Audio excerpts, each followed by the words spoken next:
आज हम स्टडी करते हैं यहाँ पे सभ्यताओं का संघर्ष, क्लैश ऑफ सिविलाइजेशन के बारे में जानते हैं।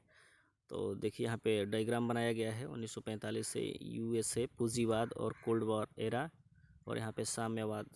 देखिए यहाँ पे लिखा गया है कि विध्वंसक टैंक बारूद का निर्माण, जो कार्ल मार्क्स लिखा कि क्या लिखा कि इतिहास का निर्माण टकराहट के कारण होता है। ये सब डायग्राम बनाया गया है, पक्ष में विचार और विपक्ष में विचार कैसा होता है।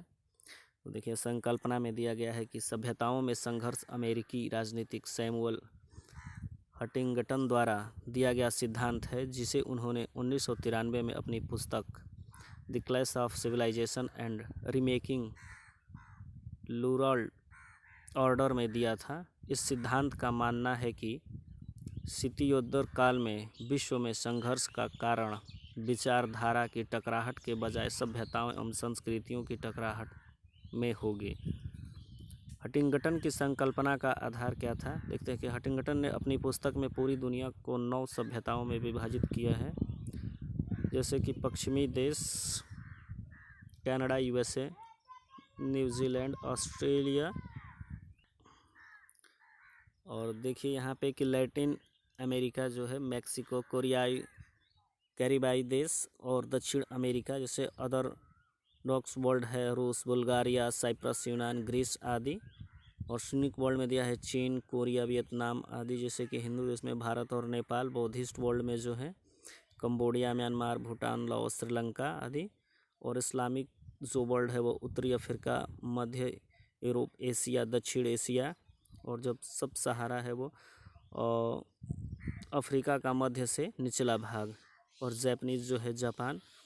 हटिंगटन मेथोडोलॉजी का मानना है कि विश्व के उपरोक्त सभी संस्कृतियों में काफ़ी अंतर है, आपस में इनमें कोई मेल नहीं है, जिसमें टकराहट को बल मिलता है, और वैश्वीकृत दुनिया में यह टकराहट और तीव्र होगा। अब देखिए संघर्ष का मुख्य कारण यहाँ पे जानते हैं कि इसमें पहला नंबर है कि आधुनिक तकनीकी के कारण संस्कृति पहचान के संकट का खड़ा होना। 2 नंबर है वैश्वीकरण के कारण आर्थिक संकट का खड़ा होना। देखिए यहाँ पे इसका एक निष्कर्ष निकाला है कि अनेक देश अपने पिछड़ेपन के लिए दूसरे देश को जिम्मेदार मानने लगे हैं और इनके लिए सांस्कृतिक विरोध करते हैं। 3 नंबर है कि दुनिया की सभी संस्कृतियाँ ऐतिहासिक रूप से अलग रही है, इससे उनके टकराहट को बल मिलता है।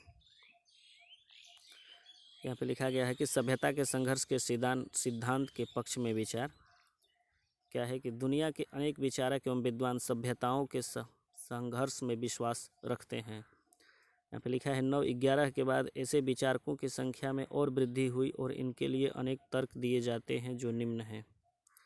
पहला नंबर है एक धार्मिक समूह के रूप में मुस्लिम उदारवाद और प्रजातंत्र तथा प्रगतिशील विचारों के प्रति प्राथमिक रूप से अस्थानवान न होकर अपने धर्म के प्रति अस्थावान होते हैं, जिसमें कि रूढ़िवादिता का जन्म होता है और फलतः एक दूसरे संस्कृति से इनकी टकराहट होती है। पश्चिमी एशिया में वर्तमान में संघर्ष का एक बड़ा कारण धार्मिक मतभेद है, जो यहूदियों, मुस्लिमों एवं अन्य चरमपंथियों को समूह में दिखाई देता है।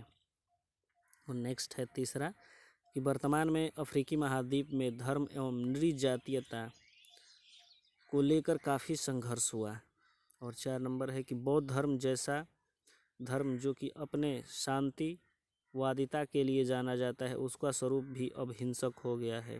हाल ही में म्यांमार की घटनाओं से इसको समझा जा सकता है।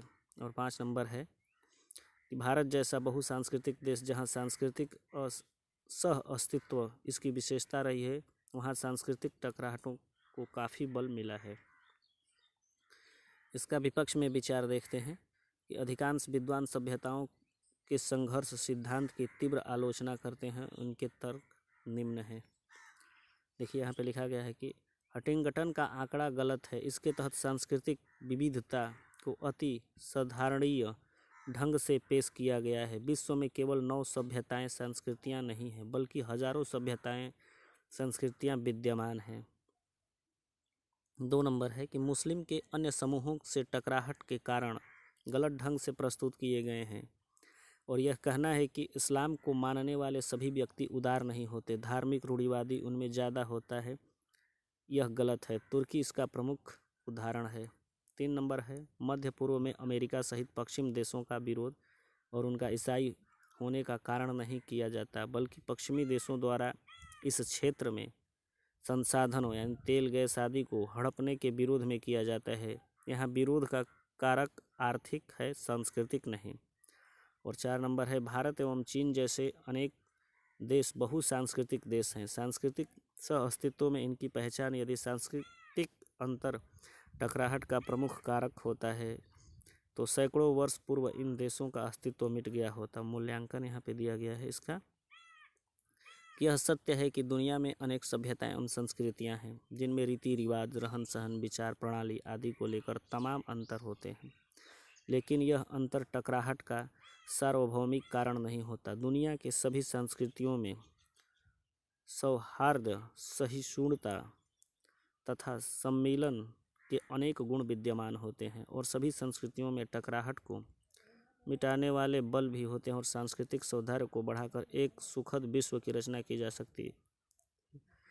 इसके लिए विभिन्न पंथों, नागरिकों, सरकारों तथा वैश्विक संस्थाओं के बीच निरंतर सहयोग होना चाहिए।